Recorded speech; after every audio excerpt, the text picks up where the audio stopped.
соли равон дар мамлакаи таърихи бостоншиносии Саразм ба матлабҳои сабабнок нигоҳ накарда кормандони илмии мамлакат инчунин ходимони илмии шиваи бостоншиносӣ институти таърих бостоншиносӣ ва мардумшиносӣ ба номи Аҳмади Дониши Академияи Миллии Ҷумҳурии Тоҷикистон дар Саразм ба корҳои табақаи илмӣ машғул ҳастанд. То имрӯз аз тарафи кормандони илмии мамлакаи таърихи бостоншиносӣ Саразм 6 китоби илмӣ дар бораи Саразм табъ нашр гардид бо ҳидоятҳо ва пешниҳодҳои раёсати Академияи Миллии Ҷумҳурии Тоҷикистон ба забонҳои гуногун табъ нашр гардид. Инчунин дар кори замонаи ҳафтадаҳои бостоншиносӣ чанд нафар аз донишҷӯи ба ғайр аз корбони мамлакат инчунин аз аспирантҳои институти таърих бо мо ҳамкорӣ доранд ва дар якчанд нуқтаҳои он корҳои тадқиқоти илмӣ гузаронида шуда истодааст. Инчунин кормандони мо тасмим гирифтем ки ба муносиби ҷашне ки соли равон бо tashabbusi пешвои муаззини миллат президенти ҷумҳурии Тоҷикистон меҳтарам Эмомалӣ Раҳмон ки ҷашн гирифта мешавад дар сатҳи ҷаҳонӣ дар якчанд ҳафтаҳо корҳои таълимгироро бор монем ки дар натиҷаи боришоту чизҳое ки солҳои гуногун қисман деворҳо ки каме фарсуда чӣ буданд дар он ҷо мутахассисон ба корҳои таълимгарӣ ва эҳёгарии ёдгорӣ машғул ҳастанд. ба мо муяссар гашт ки дар самти ҷанубии ёдгории Саразм аз деҳаи Саразм 2 ки дар қисми ҷанубии ёдгорӣ ҷойгир ҳаст як намунаҳои ҷое пайдо кардем ки шояд дар он ҷо қабристони Саразм ҷо дошта бошад. алон дар ин ҷо кор дар ин самт кор идома дорад. мутахассисон дур аз ҳамдигар масофаи иҷтимоиро риоя мекунанд ҳатман бо маскаҳои ниқобҳои худмуҳофизатӣ таъмин ҳастанд бо маводҳои антисептикам таъмин ҳастанд дар қисмҳои гуногун аз ҳамдигар дуртар ба кофтуковҳо машҳур ҳастанд. худи илми бостоншиносӣ илми аҷиб аст ки одам хастагиро ҳис намекунад. вақте ки як чизи нав пайдо мешавад бо як ҳавасу бо як шавқи иловагӣ кофтуков идома меёбад ва ман боварӣ дорам ки аз ҳамин шафати ҷанубии шаҳри қадимии Саразм шояд алҳол намунаҳош мушоҳида карда мешавад. ин кори бардавомро мехоҳад. шояд қабристони Саразм ки орзуи деринии мо буд ки як саволи бармиён меомад ки саразмиёни бостон дар ҳамин мавзеи Саразм 1300-1400 сал зиндонӣ карданд. лекин то имрӯз ба ғайр аз ҳам танҷ қабри ки солҳои 80 пайдо кардагӣ бигем қабристони умумии Саразм пайдо карда шудагӣ набуд. агар ин қабристони Саразм пайдо шаваду мо ба он муваффақ гардем дар ин мавзеъ ҳам корҳои иловагӣ шояд ба мисоли Саразм 30 сол 40 сол идома ёбад. дар фароварди сухан ҳамиро гуфта ҳастам ки ба ин мушкилиҳои ки сабабнок ки ҷаҳон дар ин асорат гирифтор гаштааст мо бостоншиносон ба тамоми қонунҳои санитарии гигиенӣ риоя карда масофаи иҷтимоиро нигоҳ дошта корҳои тадқиқоти илмӣ идома доранд ва то ҷашна мо тасмим гирифтем ки инчунин дар омода кардани табъу нашри як китоби хело калонҳаҷм аз тарафи вилояти суд дар арифи ҷашн омода шуда истодааст. инчунин ба ғайр аз ин 6 китоби ки ман табъ нашр гардид боз китобата албоми ранга бо чанд забонҳо дар арифаи нашрёбӣ ҳаст ва ин мақсад дорем ки дар вақте ки меҳмонон моҳи сентябр و این جشن رو تشریف می‌آورند و اونها هم دستاویز چیکار کنیم پیشنهاد کنیم تا که آنها در یک روز سرا رو ببینن یکی اثرهای علمی که در روی سرا چاپ شد نشر گردید در چند زبان‌های انگلیسی، فرانسوی، روسی، ترکی نشر گردیدند با این خاطر می‌گذاریم که همین سرا موقع و مقام تاریخی و فرهنگی شهر قدیمی سرا رو با جامعه بررسی کنیم. در برابر کارهای تحقیقات علمی باستانشناسی از طریق تلویزیون سینما، جهان‌نما، شبکه اول، ولایت سرخ، شبکه ولایت سرخ، یک چند فیلم‌های تلویزیونی، کوتاه تلویزیونی گرفته شده است که دائم در شبکه‌ها چه می‌شود نمایش داده می‌شود و من امید دارم که تا ماهای سپتامبر ما این آفت را پسر می‌کنیم. دنیا با امید است، شیطان ناامید و این روزی که چنین حس کرده ایستادید با سروری پیشوای معظم ملت پرزیدنت جمهوری اسلامی محترم امام رحمان در جمهوریمون چقدر کمک و دستگیری شده ایستاده است نسبت دکتران، پزشکان. من امروز از خبرهای آخرین که ما درک کرده ایستادیم روشی همین بیماری کاهش یافته ایستاده است و من باور دارم که تا ماه سپتامبر در شهر قدیمی سرز یک معرکه خیلی مهم فرهنگی، مدنی، تاریخی با سروری پیشوای معظم ملت برگزار می‌گردد و این جشن شهر قدیمی سرز با جهانیان باز از اون معرفی می‌کند که تاجیکان نیاگان ما هنوز 5,000-6,000 سال پیش چه بودند؟ شهرساز و شهردار بودند. در دوام کاوش‌های سالهای طولانی سال 84 که ضمن سروری نخست کشور سرز در هفته 4 کاوش‌های باستانشناسی گذرانده می‌شد. کمیرک در اینجا راهبری گروه بودم خودی من یک سنگ خیلی بزرگی کلامی که در بالای هم قرار ماندگی بود. دقتی مرا به خود جلب نمودگی بود و خوشبختانه این قیدها در حسابات‌های علمی عبدالله اسحاقی آورده شده است. راهبری گروه کاری عبدالله رضا بود و من در همون سالها که جوان بودم هم یک فکر مرا آرام نمی‌بود این سنگی که تقریبا 2 تن وزن دارد در این دشت سرز از کجا آورده شد با کدام مقصد آورده شده است. ما حفره رو دوام میدادیم و بچگان طالبان از مکتب 15 بودند همراه من کار میکردند و ناگهان روز 14 آگوست سال 1884 نوری بیلی ما تیشه ما به آینه برینچی رسید و چون آینه برینچی رو ما چشا کردیم آوردیم به استاد خیش نشان دادیم کافتاب‌ها با سرعت ادامه یافتند در نتیجه 3 قبر پیدا شد و استاد اسحاقی مرا گفتند که عبدالله شما به انستیتوت آرکئولوژی سمرقند میروید در اونجا یک قیافه‌شناس مشهور تیرمن خوجایف اون قیافه‌شناس شاگردی قیافه‌شناس سابق شوروی گراس بود که قبل رویداد رو معین کرده بود. من بعد یک صبح رفتم به سمرقند با اون استاد خیش تیرمن خوجایف رو به سرا دعوت کردیم آمدم اون برابری اون کس برابری ساخت کار حفظی که در اینجا سهمی یکی از شهروندان پنجکند رحمت جان که میروز استادی مکتب 15 هستند خیلی کرام است که هم رو کار میکنیم رحمت جان تاییرو و همچنین 3 قبر پیدا شد اون 2 قبری که در زیر پای ملکه بود بازیافت‌های مادی کم پیدا کرده شده بودند و تمام بازیافت‌هایی که از شبه و مرجان و شبه‌های خیلی نازکانه طلا از سنگ لاجورد از سنگ عقیق آهک سنگ در پیراهن بانو ملکه در حیات زندگیش دوخته شدگی بود. حتی کلاه داشت، میان کمربند داشت، لباسی چی داشت؟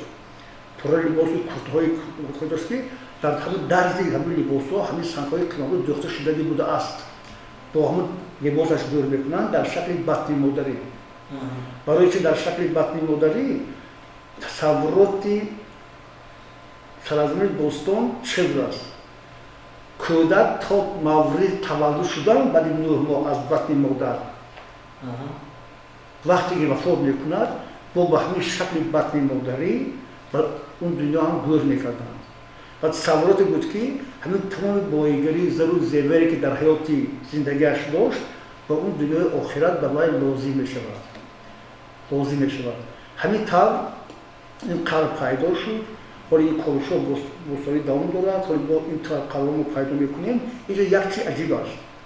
وقتی که ما تشخیص کردیم سنگ عقیق رو، عقیقی که از سنگ سرخ ساخته میشود، یک نمودی عقیق است. این سنگ در زرافشان وجود ندارد. کجا آورده است؟ ما کردیم از بیابان‌های قراقومی ترکمنستان آورده است. البته به واسطه تجارت، سودا، رفت و آمد. سنگ لاجورد که صدها دور پیدا شد و مهره‌های خیلی نازک ساخت. اگر در آثاران رودکی روان هم شهران ما از طور یکم از آن نگاه کنند، در آن وقتی که تکنولوژی امروزه اصلی 1918 نبود، 5,000 سال قبل همش با دست ساخته شده است. خیلی نازکانه ساخته شده که بیننده را در حیرت می‌گذارد. انا همین پیدایش هنرهای مردمی که امروز از جانب حکومت جمهوری تاجیکستان ایران کارش است، انا همون ریشه‌اش تاریخ 5,000-6,000 ساله دارد. سنگ عقیق از قراقوم ترکمنستان لاجورد آورده شد از بدخشان. اون وقت بدخشان تاجیکستان افغانستان میگه بدخشان بود. چون در افغانستان یک شهری هست میگه تلوکان و یک شهری دیگه است که اونش موندیگاک میگن. با همین دو شهری که در همدور و همزبانی شهر قدیمی سرد بود، سرزمیان رفت و آمد تجارتی فرهنگی خواجگی داشتند. سرزمیان نه تنها با دو یادگاری و افغانستان تلوکان و موندیگاک، اینچنین با یادگاری همجواری ترکمنستان جنوبی با ایران با پاکستان که در اون وقت بلوچستان میگفتند تا سالهای بحر هند تجارت داشتن، رفت و آمد داشتن. این به این چی سبب گردید؟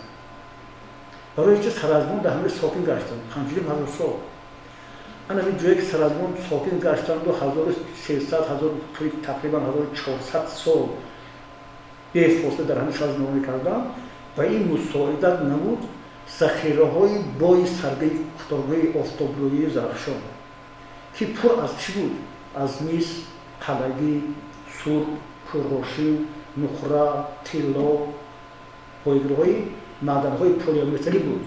بعضا در بعضی آدم‌هایی که امروز قریب همه شناخته شده است میگن قید میکنن که در سرد آهن رو می‌دوختن. در دوره سرد آهن نبود. معدن‌های پلی‌متری با اینها داخل می‌شود.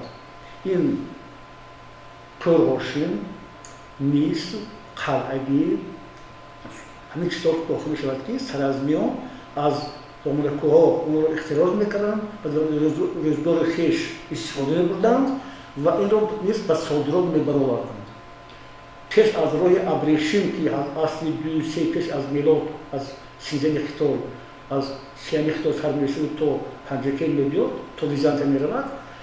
پیش 4,000 سال پیش از سر راهی آوروس یکی از راه‌های آوروس می‌گذشت. این راه لاجورد بود. لاجورد سنگ گرانبهای لاجورد بیش از طلا ارزش داشت. حتی در تخت داریوش در ایران، در دستاویزهای داریوش ایران یک نوشتجاتی هست. اون سنگ کبودی که اینجا استفاده شد از سور آورده شده است. ما سور را سراسر گشتیم. یکی متاسفانه در وادی زرافشان درآمدگاه لاجورد رو پیدا نکردیم. فقط در بدخشان بود. لیکن خوشبختانه یک سنگ سلیمانی است. اون رو گیولوژها ساجلی میگن سنگ سلیمانی. رنگش سبز است، مثل لاجورد است. این از سوی سبق مسچوی توی پیدا شد. انا همین سنگ سلیمانی که از سوی سبق مسچو گرفتند و تخت جمشید ایران استفاده کرده شده است. انا همین باریافت‌های مادی که در اثر آورده شدند یا از طرف صادرات کرده شدند، ما 7 سال 8 سال لازم آمد که با جهانیان اثبات کرده توانیم که شرس شهر بود тарихи 5000 сала дорад. Сабаб як табартеши биrinci ki az tarihi aşırı tarih payda şud. Hamiz tabar sabab şud ki ustad naxus maqil dod gori şodronu ablan soqi çiramohi 1966 ba saraz beyan az joy ham bozohi tabarteşa ideni namoyan. Va dar hamun holadagi usul soqi tabar odidan unga fikran ki in da davri birinci in yodgori davri birinci mutali khas. با ترموی 76 اصول استوکی یک چند تا خندق‌های سنجشی گذاشتن. البته قسمت دیوار برآمد، سفال برآمد و هر آخری سال کارمندان علمی ما در نزد اکادمی حسابات علمی می‌سپردند. و این سال ترموی 76 بود، این ماه اکتبر بود. موضوعات را جمع کردن، عکس برداری کردن، رفتن به دوشنبه در شورای علمی برآمد کردن، معرضه کردن که ما از همون طرف دشت سرز خود مسافه شهر معلوم نبود. این موضوع اولین خبری اولین ما یک چیز رو پیدا کردیم شاید به دوره اصلی برینچی متعلق باشد و همینطور همین خوشخبر رو محمد اوسمی روشن شد بود دیرکتور اون وقت بهادر اسکندر رو مدیر شعبه باستانشناسی راماد ودیم الکساندروویچ اینها دیدن کردن سفرها دیدن کردن که این اصلی شاید اصلی برینچی باشد که این برای توجیکستان تاریخ توجیکستان امروزی ما یا ناوگانی بود. اکنون من اینجا فقط یک چیز رو قید میکنم که استوکی سال 77 اندازه استوکی سال 77 کار کردم 78 تا سال 82 کار کردم. سال 82 در دوشنبه سیمپوزیوم بین‌المللی اسیسی رو شوروی و فرانسه برگزار میکردند در موضوع باختر و تمدن باختریان. من در این وقت معرضی علمی استوکم بود در همین سال 83 درباره سرز بود و اونجا آلمانی فرانسوی با راهبری ژان پل گاردن، آنری پل فرانکفورت من که با اینا همه شناسم چند روز پریش کردم ژریش، پروفسور ژریش، مادام ژریش اینا رو اشتراک کردم از اکادمی علم‌های مسکو از اکادمی علم‌های تمام 15 جمهوری متعهد اکادمی علم‌های استرشری بودم از اکادمی علم‌های مسکو از سابق جمهوری‌های ازبکستان، ترکمنستان، قزاقستان، قرقیزستان علمان شرکت می‌کردند و چون اصول استوکی با سرز رو بررسی کردن علمان فرانسوی در حیرت بودند. سبب در چیست؟ چون علمان فرانسوی یعنی اون شخصی که من نامبر کردم با راهبری یکی از استادان معروف فرانسه ژان پل گاردن دوموی چپن است که از شاهزادگان فرانسه. بعد باید هنگام تنافسی کاری با عبدالله یوسف صحبت میکنم با محمد جان اوسمی صحبت میکنم خواهش میکنم که همین گروه کاری استادان فرانسه سالهای دراز در ایران، در افغانستان، در پاکستان کارها کردند که همه یادگیری در اون در جای پیدا شده که همدرش هست بودن و گفتند که انا اکنون نقطه پیدایش اولین تمدن‌های انسانی از ترکمنستان جنوبی و ایران و افغانستان و بلوچستان به سرگی زرافشان طول کشیده است. آبرو نفوذ محمد جان اوسمی اکادمی اون وقتی اکادمی علم‌های جمهوری خیلی بلند بود که در مسکو وقتا گفتن گذراندن اکادمی علم‌های مسکو روزی شد و بار اول تیرمای سال 1984 دو نفر باستانشناسان فرانسوی آنری پل فرانکفورت رولان بیزینوال راه شد بود اینها با سرز اومدن همکاری توجیکان علمان توجیک با فرانسوی از تیرمای سال 1984 ابتدا میگیرد و تا امروز این همکاری دوام دارد. و خوشبختانه وقتی که ما گفتگو میکردیم هر یک مکتب یک متد دارد، یک اصول طرز اصولی کاری آموزش دارد. مثلا وقتی پنجین کونه رو ما نگاه میکنیم در زیر باد و باران 72 سال بارو میکنیم. سرز با شاهدی جناب عالی کشور معظم ملت بالوپوش کردیم، پنجره دیوار کردیم. چون این به این چی موافقت کرد؟ دوره استقلالی تاجیکستان موافقت کرد. بعد همکاری فرانسوی ما نه تنها کتکوی درون خانه رو مشغول بودیم بلکه تمام جبهه‌های حیات مدنی فرهنگی سرزمین‌ها با چی استحصال مشغول بودن با تشخیص‌هایی که در فرانسه کردیم به طور رایگان از طریق فرانسوی‌ها به طور رایگان صورت گرفت با کدام سبب از ایران اون وقت از افغانستان و از پاکستان و هندوستان به سرحد آمدن یا که از طریق شمال از بر قهرمانان آمدن از جنوبی سیبیر آمدن به سرحد چی آمدن چی بودن همین تشخیص‌ها در تشخیصگاه‌های مرکزی علمی تقلید فرانسه انجام داده شدند همین طریق تمام حیات آن دوره سرزم احیا کرده شد اکولوژیش محیط زیستش عالم حیواناتش سرزم چی خوراک رو استعمال می‌کردن آشتی خاک‌ها و تشخیص لخچه‌های باقی مانده تمام حیات همین اجتماعی سرزم شد احیا کرده شد انا این سبب شد که حجت ما رو یونسکو چگونت پذیرد و در سرحد چنین شهر میگوییم ما شهر تمام نمودهای پیدایش شهرداری و شهرسازی در سرحد مشاهده کرده می شود یعنی اگر همین خوشسالی بردمان آخری هزارسالی سیوم در آسیای مرکزی آغاز یافته دور دراز طول نمی‌کشید سرزمیان ترک دیار خویش نمی‌کردند سبب اساسی ترک سرحد کردن سرزمین‌های باستان که اینها مردم مقیم‌نشین بودند مردم کشاورز بودند آفریننده نعمت‌های مادی بودند معماران بهترین بودند کلاهگران بودند زرگران بودند چرمگران بودند تمام هنرها در این سرزمین پیدا شد و رواج یافت اینها با همین سبب خوشسالی شروع کردند و دو سمت به سمت کوهستان به سمت باختر به سمت سمرقند و بخارا رفتند و در هزارساله دوم در تاریخ باستانشناسی و در تاریخ خاورشناسی یک عباره هست حرکتی بزرگ خلق‌ها انا همین در آخر دوره هزارساله سوم و دوم از طرف شمال حرکتی قبیله‌های صحرانشین و موارنه به خراسان عرض می‌گیرند قسمی آنها پس و پیش با سرزمین آمیخته می‌شوند و اینها آمیخته شده بعد رفتن به سمت باختر سمت باختر این جنوبی تاجیکستان است این شمالی افغانستان است این جنوبی ازبکستان است این باختر می‌گفتن در این باختر رفتن و یک چند در هزارساله دوم یک چند شهرهای نه در همین مردگی آبش بود باد و هواش مطابق زیست بود یک چند شهرها پیدا می‌شود که نمای آن اهمی ساخت معماری سرزمین باستان سرچشمه می‌گیرد یعنی سرحد را مادر شهر آسیای مرکزی گفتن ممکن یکی از مادر شهرهای اوراسیا هم گفتن ممکن است انا برای همین باعث خوشبختی است که سال 1992 بعد از اثبات کردن و آماده کردن حجت‌های رسمی سرحد که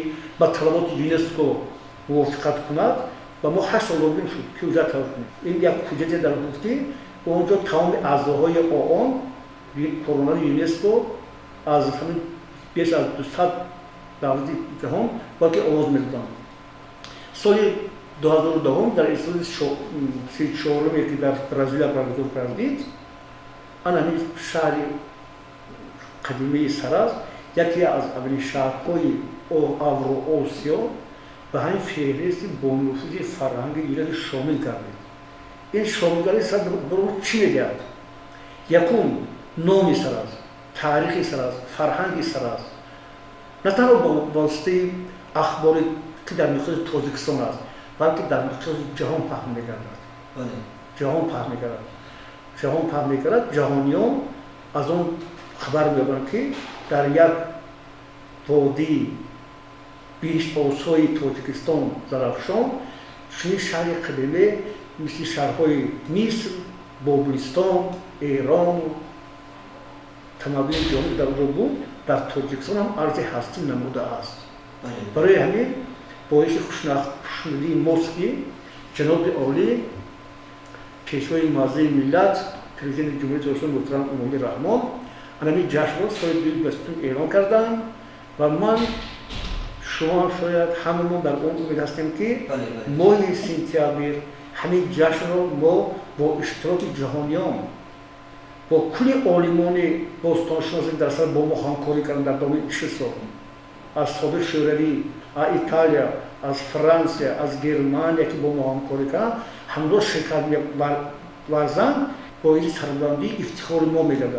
مملکت باستانشناسی است یک اداره زیر ساختار انستیتوت تاریخ، باستانشناسی و مردم‌شناسی به نام احمد دانش اکادمی ملی جمهوری ترکستان است. تمام مبلغ‌گذاری همماهی ما هر ساله ما از طریق ریاست اکادمی علوم‌های جمهوری ترکستان عملی گردانده می‌شود و اینچنین من که 2 ماه در دوشنبه بودم برای آماده کردن کتاب تکراری عبدالله اسحاقوف که سال 91 نشر شده بود و تکرارا تمامش کردیم. یک کتاب که من هم مرتب و هم مؤلف هستم درباره آن در شناخت سر است و یک چند زبان‌ها هم مرتب و هم مؤلف. اینم به زبان فرانسوی، انگلیسی، اسم روسی، تاجیکی. اینم کتاب سوم درباره حیات و فعالیت یکی از عالمان معروف فرانسه رولان بنزیوال که سالهای طولانی در آموزش سر از مشغول بود درباره وی هم تمامش کردیم و اینچنین حاضر در عرفه چاپ کردن آلبوم سر هستیم و شدن سایت اینترنت سر است که به جهان پخش شود. انا همین تمرین اشری ما اثرهای علمی ما که ادامه دارد، دوام دارد از طرف مبلغ‌گذاری ریاست اکادمی ملی جمهوری ترکستان عملی گردانده می‌شود. از این خاطر من با استاد فرار رحیمی خیلی تشکر می‌کنم که و همین کاری مطلوب راهبری رو به دوش دارن تا که ما محصول کار خود رو تبدیل کرده توانیم. سال قبلی نشر یک تا خیلی مشکل بود و امروز با مدد و کمک‌های محترم فرار رحیمی پرزیدنت اکادمی ملی جمهوری تاجیکستان، رئیس انستیتوت تاریخ باستانشناسی مردم‌شناسی به نام احمد دانش، عبیدالله نصرالله عبیدالله و همین در همکاری در همدیگر فهمی ما با تبونش هم نیست مشغول هستیم که این کار تبونش ادامه دارد تا عرفه جشن. صدها مقاله علمی در همکاری با عالمان فرانسه، با روسیه، در ژورنال‌های فرانسه، روسیه، آسیای میانه، ازبکستان، ترکمنستان درباره موقع و ماهیت جهانی سر تبدیل کرده است. من این سال 3 تا کتاب، 5 تا اثر مکمل تبدیل کرده است. الحال یک کتاب دیگر خیلی در موضوع کردم